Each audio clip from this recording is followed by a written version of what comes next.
Her qandaq insan tug'ilishida mayli u qartallik yoki aqtallik bo'lsin, Allohga ishongan musulmon yoki dinsiz bo'lsin, er yoki ayol bo'lsin, badanni yepish ehtiyoji ularning fitratida bo'lgan bo'ladi. Bu ehtiyoj faqat ularning issiq sovuqdan saqlanish uchun emas, balki ma'naviy jihatdan ham o'zini bexatar his qilish uchundir. Bugungi suhbatimizda sizlar bilan kunimizda eng cho'ng talash tartish va g'ulg'ulaga sabab bo'layotgan, garchi bir qism millatlar allburun hal qilib o'tib ketgan masala bo'lsa-mu, uzun yillardan beri Xitoy hukumatining besimi ostida yashab, ya shaxsiy erkinlik tushanchisini to'liq his qilib baxmagan, ya dinni yaxshi tunish fursatiga erishalmagan bechora Uyg'ur millati ichida hozirgacha besiqmay kelgan patpat namoyishlarda hijobliq hemşirelerning rasmlari tarqalganda hamma birdek radikallik, o'zlari uchun ishlamay hijobliq hadisinglarga bir taraflama ishlaydigan milliylik nomidagi har xil niqoblarga o'rnib olib, tig' uchini hijobga, islomga qaratib, musulmonlarni bearam qilib kelayotgan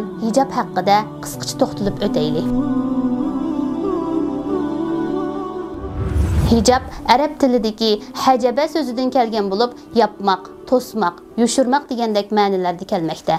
Ya'ni badanniki ma'lum o'rinlarni yepib yushiradigan, boshqalarning ko'rib qilishidan to'sadigan raxt partisining umumiy atilishidir. Hijab shar'iy atalg'u bo'lg'achqa, Uyg'ur musulmonlari bu so'zni asli shaklda ishlatib kelmoqda. Shar'iy hukm nuqtasidan bo'lsa, ayollarning yuz va ikki qo'lidan boshqa butun a'zolarini buyruqni bo'yicha o'lchamlik shaklda hijobda bo'lishga tegishli shart va sifatlarni to'liq hozirlagan asosda yo'gash maqsad qilingan. Alloh taolo Qur'oni Karimda shunday deydi: Mu'minlarga ki namahramlarga tikilib qarmasin, avratlarini yapsin, tashqi zinnatlaridan boshqa zinnatlarini oshkorlamasin, lichaklari bilan ko'kraklarini yapsin. Yuqoridagi oyat bizga hijoblanishning o'lchimini umumiy jihatdan aytib bergandek, har bir musulmon ayolning hijoblanishi kerakligini, buning bir farz ibodat ekanligini ham ko'rsatib bermoqda. Musulmon ayollarning hijoblanishi ba'zi musulmon emas allardagi kishilarning va o'zini musulmon deb ataydigan ba'zi bir qism saxta musulmonlarning o'ylig'indek, ular xolis amal qiladigan, xolimiz amal qilmaydigan va yoki o'zi to'g'ri deb qarab olgan shaklda ijro qilsa bo'ladigan ibodat emas. Undaqda hijobning shartlari nima? Hijobning to'g'ri bo'lishi uchun tuvandagi bir qancha shartlar bor. Birinchi, hijab yuz va qo'ldan boshqa badanning hamma yerini yo'gaydigan bo'lishi kerak. Bu yerda shuni eskartib o'tishimizga to'g'ri keldi. Bir qism ulamolar hijab haqida yuzni qo'shib butun badanni yo'gashdan iborat bu qarashni ham o'ttirg'a qo'ydi. Bo'libmi, bugungi kundagidek nafasatchilik zamonda yuzini yepishni vojib holatga keladi deb qaraydigan olimlarmi bor? Diqqatimizni Uyg'ur jamiyatidagi xonim qizlarimizga qaratadigan bo'lsak, ba'zi ahvollar odamni to'limi afsuslantiradi. Muslima ayollar hijab kiygandek qiladi-yu, kiyimining qisqaligidan putlar ko'rinib qoladi va yoki ba'zi qizlar yog'liq artidi-yu, bo'yinlarini ochib qo'ydi. Bu holatda kiyinib olgan qizlar hargizmi hijoblangan hisoblanmaydi. Ikkinchi, hijab keng kushadi bo'lish, tar bo'lmasligi kerak. Hijobning bu shartiga ilgari vatanimizda bakmi rioya qilinadi. Hatta shu darajaga yetgan ediki, qiz ayollarning kiyimlari mayli u rasmiy islomiy hijob kiygan va yoki kiymagan bo'lsin, cho'qim keng kushadi bo'lishi kerak edi. Cho'nglar tar kiyimlarni kiyib olgan va yoki yopqisiz ishtonlarni kiydigan qizlarni tunganga o'xshash kiyinma deb tanbihlab, bunday qilmishqa diniy ham milliy jihatdan xato deb asla yo'l qo'ymaydi. Ammo to'liq afsuski, bugungi kunda vatanimizda och sing'illarimizning hijoblari majburiy soldirilgan bo'lsa, chet ellardagi Uyg'ur qizlari Türkiye modisi, Yevropa iqimlariga ergishib, asta-asta o'zi his qilib qilmasdan, hatto o'zi Allohning dinini o'rganayotgan bir qism qizlarimiz ham ashu tunganchi hijobga yuzlanmoqda. 3. Hijab nepiz va badanni oshkorlab qo'ydigan bo'lmasligi kerak. Hammamizga ma'lumki, yoz keldi. Balkim ba'zi nepiz, shamol o'tishib turadigan kiyimlarni kiygimiz kelishi mumkin. Ammo shuni unutmasligimiz kerakki, qul naru jahannama ashaddu harra. Jahannamning harorati intayin kuchlikdir. Albatta Allah bizning to'lagan badallarimiz, pijg'irim issiqda o'rang'inimiz, boshqalarning mansitmaslik nazari bilan qarab, bizga qilgan haqoratlaridan yegan azorlarimiz uchun bizni katta mukofotlar bilan mukofotlaydi. Shunlashqa hijoblarimiz bizning badallarimiz va yoki ichimizdagi kiyimlar namoyon qilib qo'ydigan shaklda nepiz bo'lmasligiga alohida diqqat qilishimiz kerak. 4.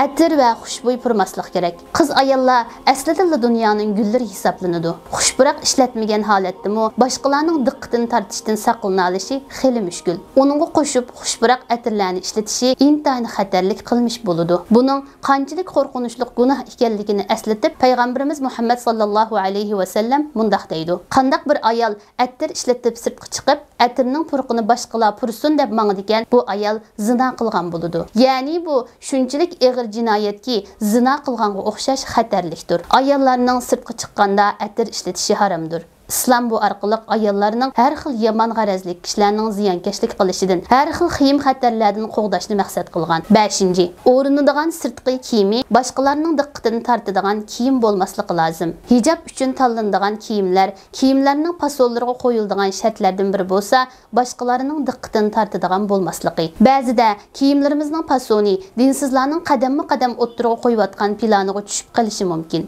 Uzun ammo nefis, qara ammo har xil zinnatlar bilan zinnatlanish orqali boshqalarni o'ziga jalb qilib turadigan bo'lib qolishi mumkin. Bundaq bo'lganda Alloh taolaning hijobni yo'lga qo'yishidagi asli g'oya bo'lgan qalbida maraz bor kishilarning yomonligidan saqlay olmasligi mumkin. Hijob u musulmon ayolning qimmatli ekanligini dunyoga e'lon qiladigan hurmat va qimmat markasidir. U qandaqdir musulmon ayollarni qaloq qoldirish uchun yo'lga qo'yilgan emas. Bu hijobga qilingan qora tuhmatlardan biridir xolos.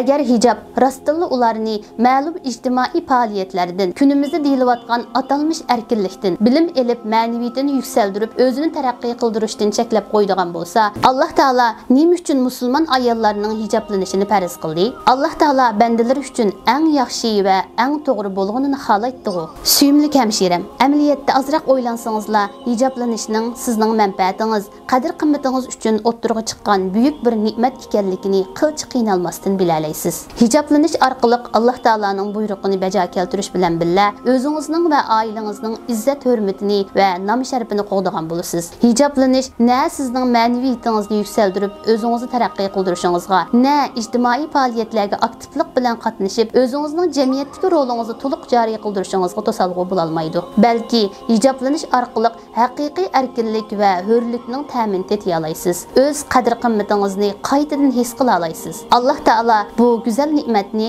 nurg'unlagan insonlar ichidan sizga berishni loyiq ko'rdi. Shunda ba'zida har xil kamsitishlarga va yoki xilma-xil qiyinchiliklarga duch kelishingiz mumkin. Shuni unutmangki, sabrning yuqori martabalaridan biri toat ibodatdagi mushaqqatlarga sabr qilishdir. Bu sabr sizni Allohning do'stligiga erishtiradi. Hijobini beshidan ayirmayotgan hamshiram, sizga Allohning rahmati bo'lsin. Shundaqla sizning shuaringizning "Vallahi hijobim ayrilmas boshdan oxirgi nafasga, o'limga qadar fitneler yağsımı, qılmayman pisand, raziman to'lisam, olamchi badal bo'lsin." Qadrli qarindishim, Alloh taolaning sizga bergan bu go'zal ne'matini har qanday bir insonning yoki dabdabalik shuarlarning tartib olishiga yo'l qo'ymang. Shuni bilingki, hijobingiz sadab bo'lsa, siz ichidagi marvoyatdirsiz. Hijob bilan siz texmi qimmatlik, texmi bebahodursiz.